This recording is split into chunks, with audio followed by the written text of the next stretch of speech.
Let me at the outset extend my heartiest congratulations to the recipients of the President's Police Medals for Distinguished Service. I commend you for your dedication and devotion to the cause of nation security and effective policing. I would also like to offer my heartfelt condolences to the families of your brave colleagues who sacrificed their lives in the service of the nation. I give you my assurance that our government will spare no effort to ensure that their needs are met and their futures secured.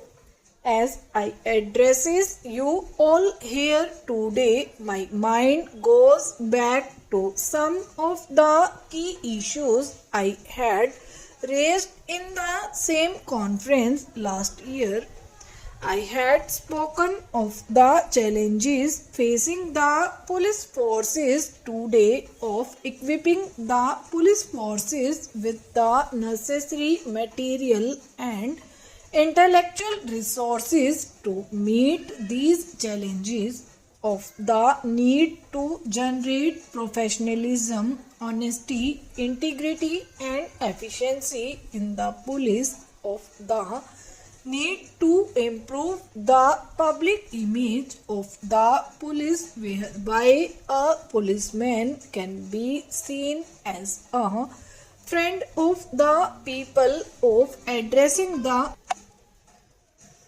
honesty, integrity and efficiency in the police, of the need to improve the public image of the police whereby a policeman can be seen as a friend of the people, of addressing the material needs of policemen, particularly of those at the cutting edge grassroots level, and of reforming the police system so as to make it a more effective and human organization.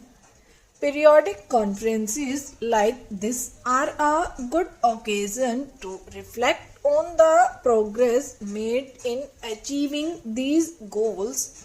I had also asked the Home Ministry to quickly examine the recommendations of earlier committees on police reforms and suggest easily implementable measures. I am happy to note that some progress has been made. Police forces across the world continue to face an increasingly complex environment. New security threats have come to the fore, bringing in their wake new challenges. Governments across the world are trying to grapple with them to formulate suitable responses. In a large, diverse country of continental dimensions undergoing social, economic, and political change, your job is even more challenging. At a recent meeting with the superintendents of police, I was impressed by the seriousness with which young officers were applying their mind to the problems at hand. I had spoken of them of the changes that have taken place since the Police Act was passed in 1861. Today, police forces have to serve the interests of the people, not rulers. In a democratic framework as we are in today, there is a need to have in the police forces a managerial philosophy, a value system, and an ethos in tune with the times.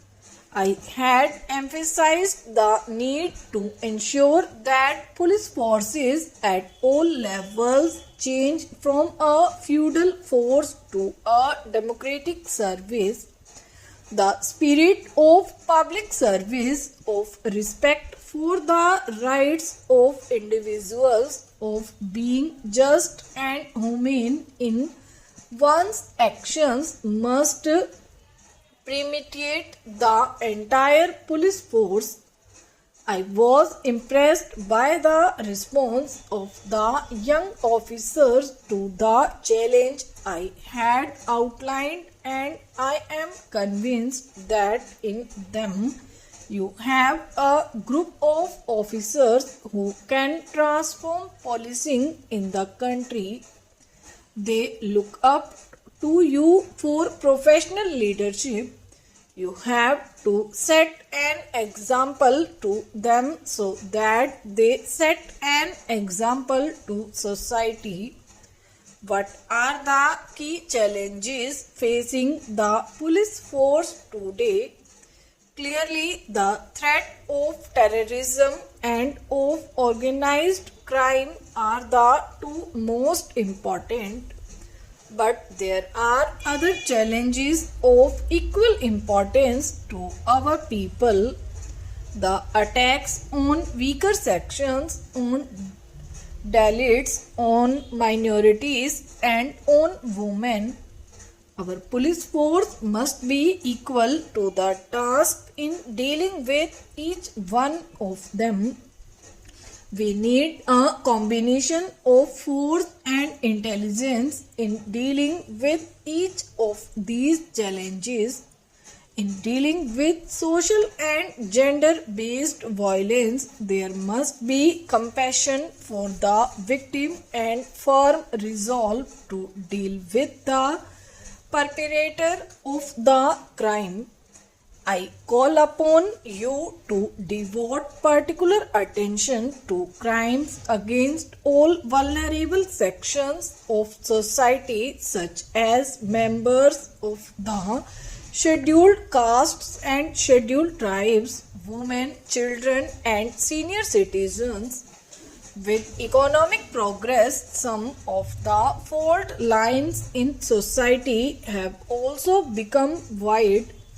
This has brought additional responsibility on the police forces to ensure that law and order is maintained and no segment, no matter how meek, is oppressed.